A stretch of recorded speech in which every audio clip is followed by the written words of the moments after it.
Biopsies now for personalized medicine trial is something critical. So most of the trials usually take only tumor biopsies and assess alterations or difference in gene expression on tumor biopsy.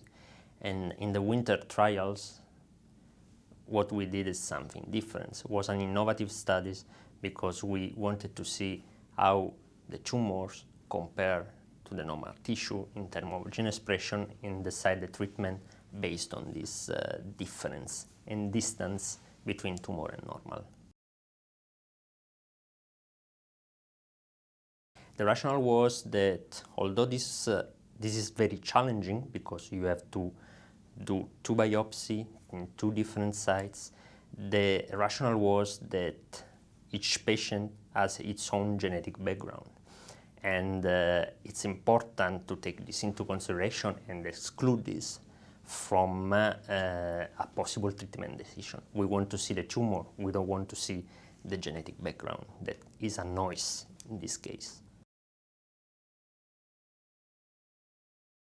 Usually there is each center in the study created a circuit with surgeon, radiologist, pathologist involved in this and biologist that then process the samples. So samples were collected by the radiologist and then a technician or the pathologist itself goes to take the samples, evaluate the samples for the quality, and if the samples pass the quality criteria of the study, these are analyzed. Well, as I said, this was an innovative trial, and we recruited more than 200 patients, and we managed to treat, at least to take decision for about half of the patient.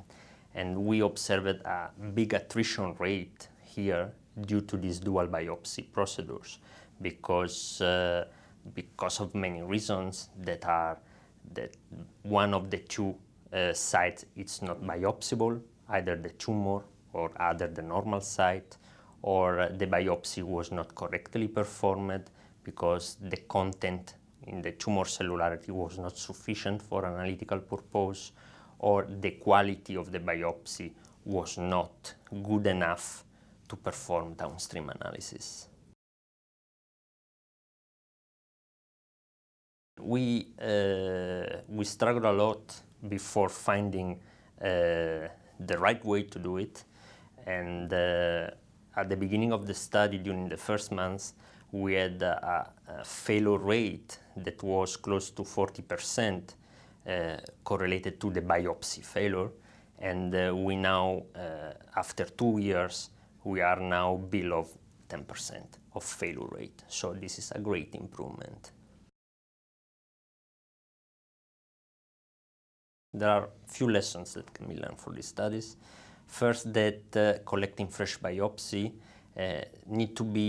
the circuit need to be very well studied, very well defined. There need to be a lot of communication between the people involved, the KOLs involved in the biopsy collection, and also could be important, and this is what WINTHER can tell us, to shift from a fresh frozen biopsy collection that is more logistically complex to do it, to a formalin fixed processing of the sample that is easier to handle for the different laboratories that are involved in the study. We can say that at the present moment. I think it's WINTHER will tell us if dual biopsies is the right way to go, but we can tell now. I think it's we'll learn a lot with WINTHER study. This learning curve that we had now makes the study easier to run because the failure rate decreased significantly, and we saw that by addressing the different failure steps, that means developing better standard operating procedure, increase the communication with radiologists, so with the people that takes the biopsy, and training of the person, all the personnel involved in this process can really increase the success of this kind of personalized medicine studies.